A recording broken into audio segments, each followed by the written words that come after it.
Então vamos lá, amores. Vou fazer a correção aqui com vocês, tá? Da página 40 a 41 do livro de História. Então vamos lá. Leia as palavras do juramento de Dom Pedro I no ato da sua sagração. Eu, Dom Pedro I, pela graça de Deus e pelo desejo unânime do povo, imperador e defensor perpétuo do Brasil, juro guardar e preservar a religião católica apostólica romana, juro observar e aplicar constitucionalmente as leis do Império, juro defender e preservar sua integridade com toda a minha força. Existem dois tipos de compromissos fortemente presentes nesse trecho do discurso de Dom Pedro. Quais são eles? Quais são eles, amores? Vocês que fizeram aí. Segunda pergunta. Identifique os tipos de palavras do próprio texto. Então, sobre o compromisso político, ele vai ter desejo unânime do povo, observar e aplicar constitucionalmente as leis do Império, e no religioso pela graça de Deus e preservar a Igreja Católica Apostólica Romana. Esses são os trechos que vai deixar claro dentro desse discurso que o Dom Pedro fez, tá? 3. Em sua opinião, por que Dom Pedro une esses dois tipos de compromissos?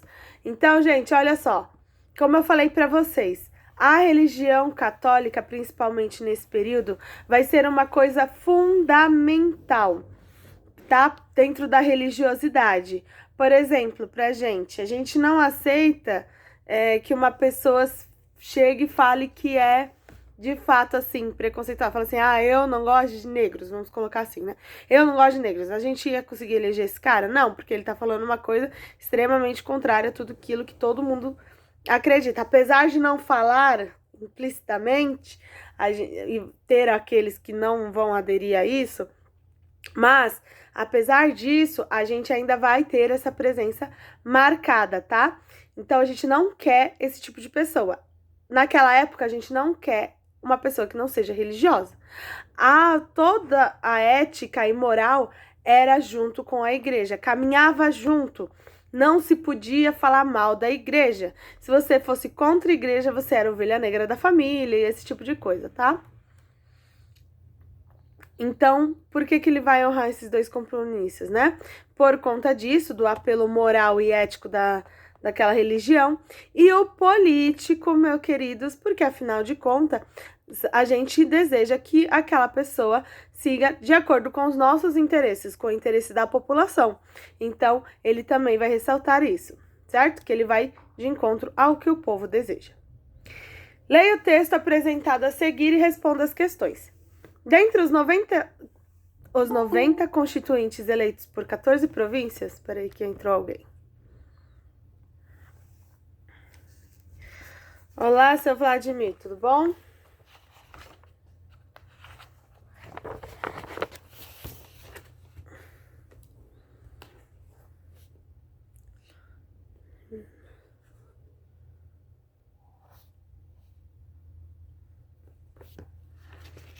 Muito bem.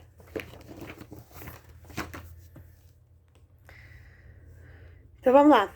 Dentre os 90 constituintes eleitos por 14 províncias e que de fato assumiram suas cadeiras, constavam 23 bacharéis em direito, 7 doutores de direito canônico, 3 médicos, 19 padres, dentre os quais um bispo. Olha só, tá vendo como a igreja vai ser importante? Olha quantos padres, certo?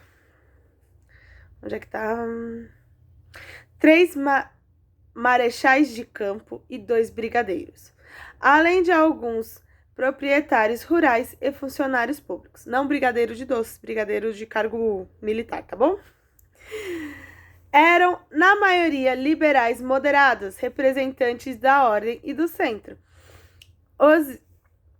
Os espíritos esclarecidos das classes dominantes. Não pertenciam a partidos, pois este não existia como tal. Eleitos de forma indireta e através de voto censitário.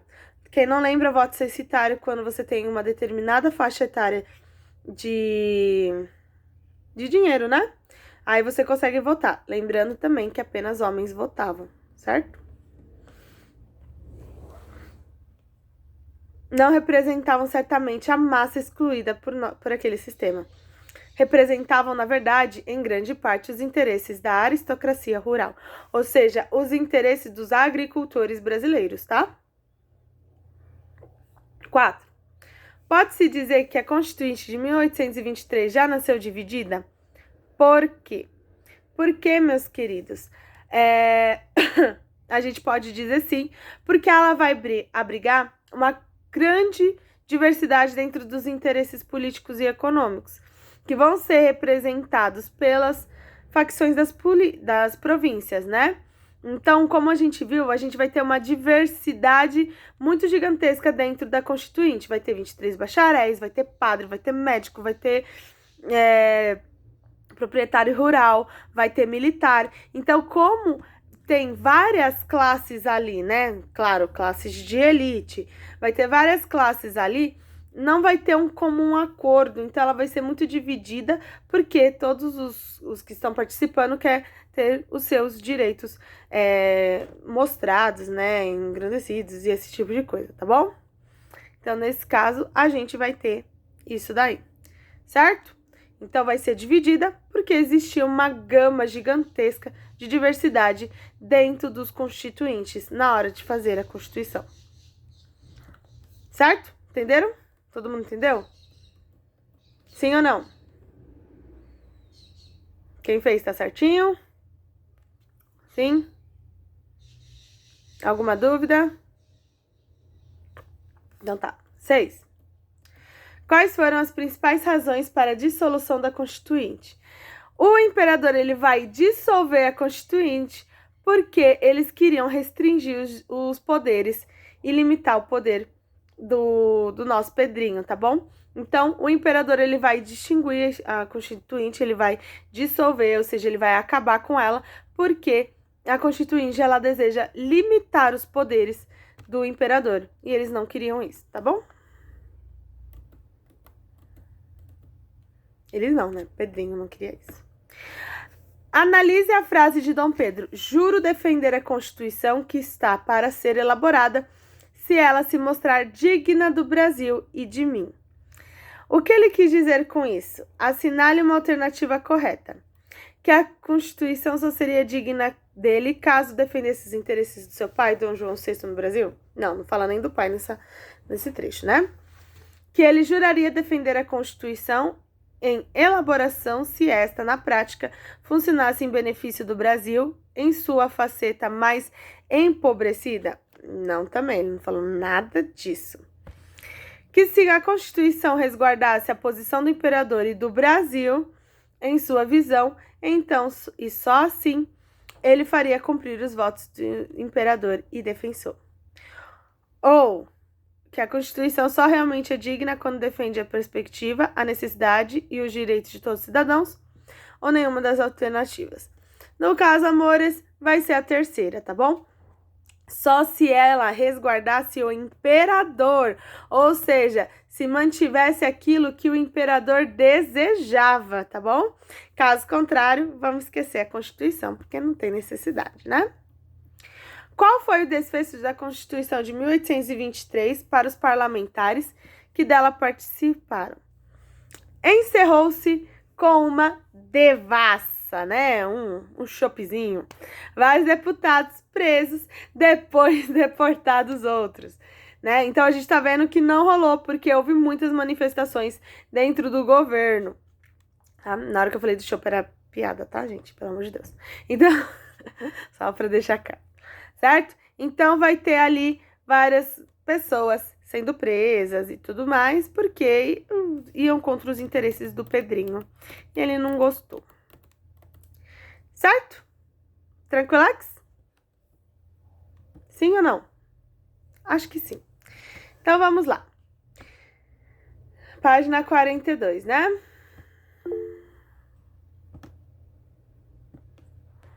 Então vamos lá, amores. Na página 42, a gente vai ver o que mudou, né, de fato, com a Constituição. Deixa eu só colocar para apresentar para vocês, que a gente vai grifar, né? Aquele nosso esqueminha de sempre.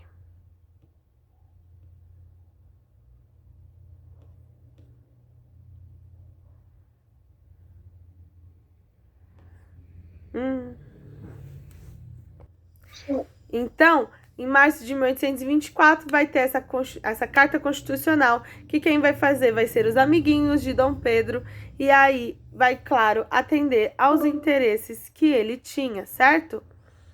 Tranquilo até aqui? Sim ou não? Então, ela vai vigorar durante muito tempo. Muito tempo, certo, amores? A que se deveu tamanha estabilidade, acredita-se que no artigo 179 da Constituição exprimiu a chave de sua longevidade, pois nela encontra-se a afirmação que a Constituição é que define os limites e atribuições dos poderes públicos, e que estes só poderiam alterar aquilo se não fosse constitucional. Mesmo no período de rebeliões e instabilidade política que o Brasil enfrentaria em 1824 e 48, sua redação não foi alterada, excetuando o ato adicional de 1834, que estipulava apenas 3 coisas diferentes: a criação de assembleias legislativas provinciais, a instituição de regência única e eletiva e a supressão do Conselho do Estado. Aqui, amores, a gente vai grifar também. Mesmo até Conselho do Estado.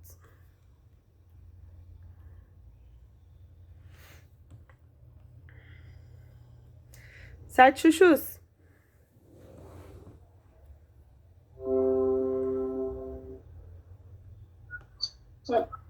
Ok. Olha aí algumas medidas, tá? A monarquia ela vai ser hereditária, ou seja, vai passar de pai para filhinho. Vai ser constitucional, ou seja, vai ter que seguir uma constituição. E também vai ser representativa, ou seja, vai ter que englobar toda a galera de cowboy. Mas era isso que acontecia, meus amores? Claro que não. A religião católica apostólica romana como religião oficial do Império. Todo lugar vai ter a sua religião oficial, tá bom? A nossa vai ser cristã. Ela não vai puxar nem pra sardinha do protestantismo, nem pro catolicismo. Só vai falar que é cristã, tá bom? Na verdade, a nossa Constituição diz que o país é laico, ou seja, a gente pode ter qualquer religião, né, e tudo mais. Só que se você não é católico e se você não é protestante, você é visto como uma coisa ruim. Hoje, nós não temos intolerância religiosa, não temos. Todo mundo que quer ser de uma outra religião acaba sofrendo preconceito, tá? Vai ter, então, a legalização do voto censitário, excluindo partidos de eleitores de renda inferior ou equivalente a 150 alqueires de farinha de mandioca, tá bom? Então, vai ter o voto censitário aí, vai precisar de ter de grana, certo? A Câmara do Senado formavam legislativas às vezes. Primeiro, o Senado era vitalício, ou seja, ele era permanente. Segundo, na Câmara, embora com menos poder e eleições de 4 anos, muitos deputados conseguiam se reeleger por várias legislaturas e deter importantes cargos administrativos. Então, enquanto os deputados não seriam vitalícios, os senadores eram, tá bom? Uma vez eles no poder, sempre lá. Aí, se um morria, aí sim ia ter votação para ver se quem ia ser no lugar, tá? Era para toda a vida. A restituição da posição de imperador como inviolável e sagrada. E a instituição do poder do moderador. O poder moderador, meus amores, era o seguinte: a Câmara vai votar leis. Se o imperador não gostasse da lei, ele podia vetar. Então, por exemplo, se todo mundo falasse assim, vamos fazer uma lei que ninguém pode usar o celular no horário da aula, aí todo mundo votasse que sim. Aí chegava eu como imperadora e falava, não gostei dessa lei, não vou deixar passar, entendeu? Essa poder moderador do imperador faz com que o poder ficasse centralizado nele, centralizado nos seus interesses, tá bom? Então, com esse poder moderador, ninguém mandava no Brasil, só o Pedrinho, tá bom? Os deputados não podiam fazer nada. A restituição do imperador como isso aqui a gente já fez. Efetivação do Conselho do Estado, formados por membros permanentes escolhidos pelo imperador para assessorá-lo à frente do Poder Executivo.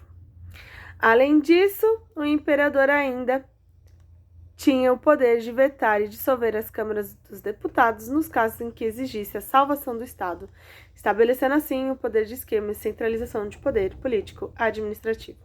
Então, como eu falei para vocês, meus amores, com o poder moderador, ninguém podia com o Pedrinho, tá bom? Para de apresentar aqui, que a gente vai ter vamos fazer. Então, observe o cronograma, oh, meu Deus, organograma abaixo e responda as questões 1 e 2, né? Então, a gente vai ter aqui, tá vendo o poder moderador? Era o mais poderoso da galera de cowboy inteira, tá? Vai ter o Conselho do Estado, Poder Executivo, Judiciário, Legislativo, né? Vamos lá, então. Explique o papel do poder moderador segundo o organograma. O papel moderador, meus queridos, era a chave da organização política do Estado, tá? Então, o poder moderador era a centralização dos poderes, certo? Então, ele podia moderar todos os poderes, ele podia ter influência em qualquer que seja o poder, tá bom? Então, aqui na 2, a gente vai colocar, né, o que o poder moderador é, na verdade, o chefe de executivo e o que vai se implicar na prática, né? Que quem vai mandar o poder vai ser centralizado no imperador e os outros poderes vai ser submisso a ele, certo? Que o governo, então, que o governo é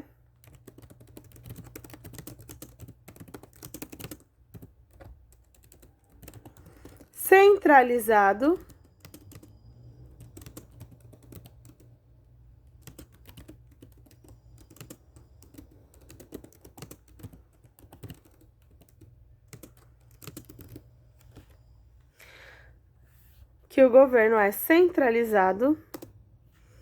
na figura do imperador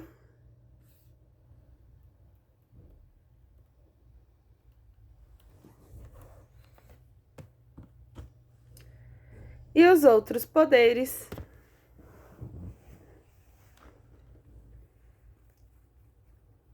eram submissos a eles. A ele, né?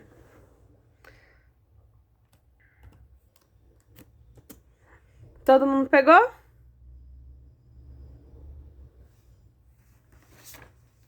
Sim ou não?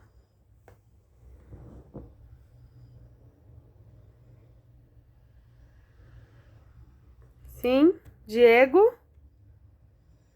Cauã. Vladimir. Gi. Vocês estão conseguindo responder, gente? Sim. Tá bom. Vamos pro 3, então. Que fator foi preponderante para a longevidade da Constituição de 1824?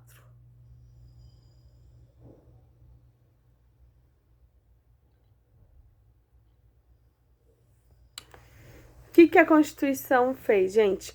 Ela instituiu o princípio da limitação dos poderes que poderiam alterar rigorosamente a Constituição.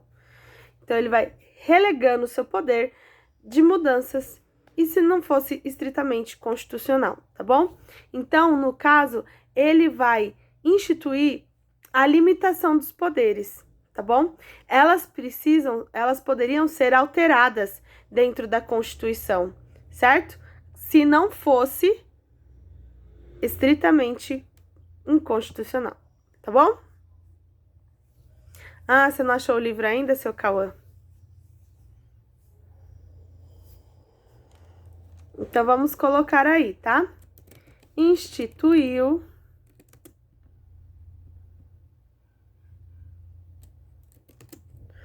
o princípio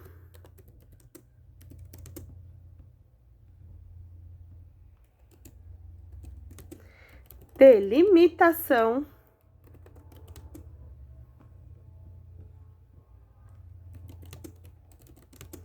dos poderes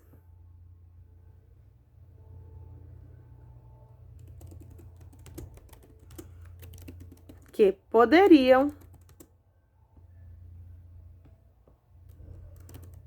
alterar a Constituição.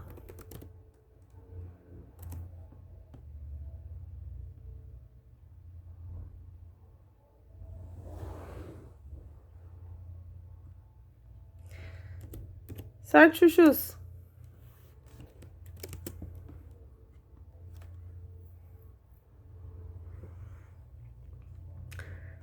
Quatro. O que o ato adicional de 1834 agregou à Constituição de 1824? Vai ter a criação das Assembleias Legislativas Provinciais, a instituição da regência única e efetiva e a supressão do Conselho do Estado, tá bom? Então, vai ser essas 3 medidas que a Constituição vai agregar, tá? Então, coloquem aí a criação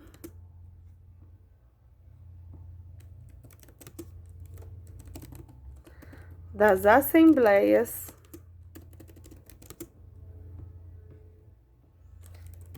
Legislativas Provinciais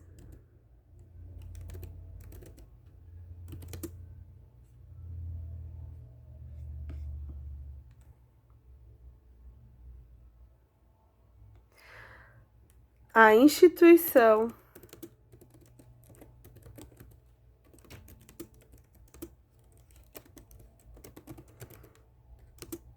da regência única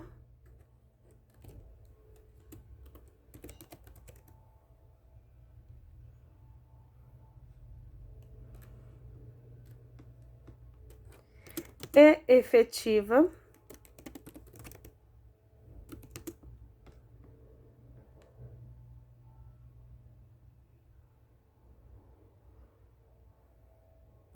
e a supressão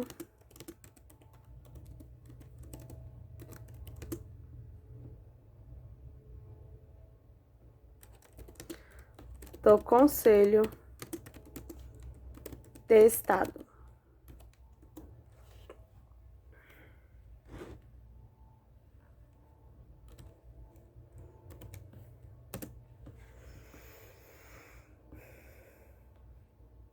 Certo, amores? Vamos continuar.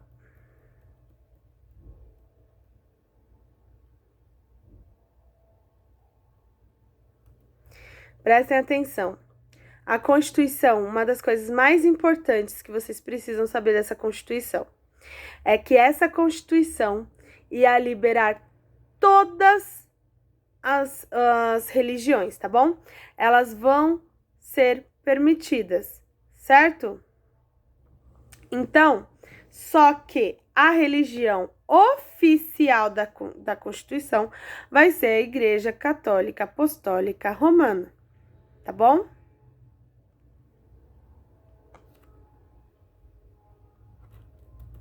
Só que não podia ter igreja, né? Não podia ter nada disso, certo? Então, só para falar para vocês assim, qual foi a liberdade religiosa alcançada dentro da Constituição de 1824? Vocês vão me falar que todas as religiões iam ser permitidas dentro de cultos domésticos, tá?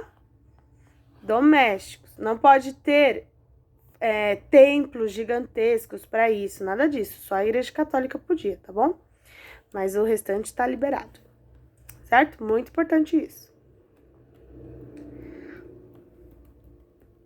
Agora, amores, vamos falar da Confederação do Equador, certo?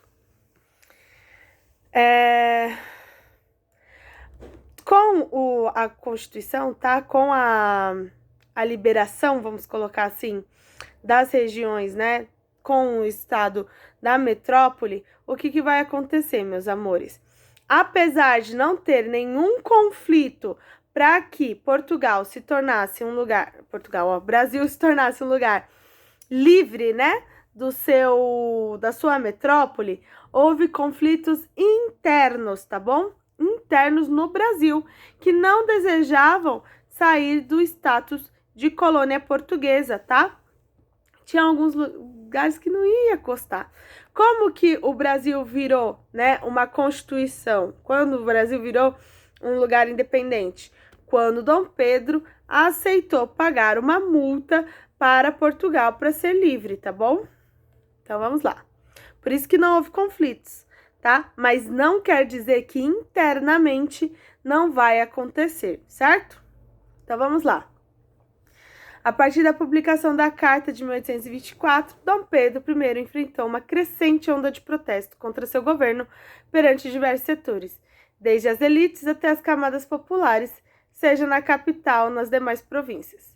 Algumas razões para isso é que se deve à forte centralidade do poder nas mãos do imperador, a restrição da representação popular no governo e da aristocracia agrária e a forte política de exclusão que marcou a primeira Constituição brasileira. Então aqui eu quero que vocês grifem, coloquem um amor, um coração, um chuchu, tá bom? Porque, amores, se a elite já estava insatisfeita de não ter representatividade política para Portugal, agora eles têm? Continua não tendo, então eles ficaram muito chateados com essa Constituição aí que o Pedrinho quis colocar, tá? Então, por isso, ele... Ah, esqueci de botar para apresentar de novo, desculpa. Então, como eles estavam bem, assim, chateados com Portugal, justamente por conta disso, aí vem o Pedrinho e fala que a gente não vai ter direito político igual? Não, não, não, não. Não gostaram, tá bom? Então, eles vão ficar extremamente chateadíssimos com o nosso imperador, certo? Então, vai ter esse problema da centralização do poder de novo. Não é para centralizar, a gente quer ter representatividade, tá? Então, vamos lá. Um exemplo disso está na própria questão de cidadania. Aos cidadãos brasileiros seriam dados direitos à liberdade, segurança individual e propriedade. Mas quem era considerado cidadão? Os nascidos livres no Brasil ou estrangeiros, mas naturalizados brasileiros, ou seja, exclusa toda a população escrava. Os trabalhadores livres, pobres, eram por lei cidadãos, mas não podia votar, amores. Então aqui, ó, a gente vai grifar também, tá bom? Até votar.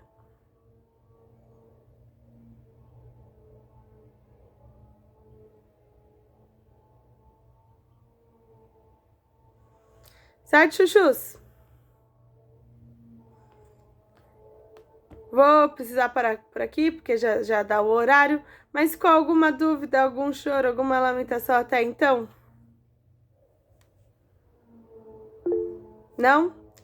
Então tá, amores. Um beijo e um queijo. Até a próxima aula. Tchau. Tchau.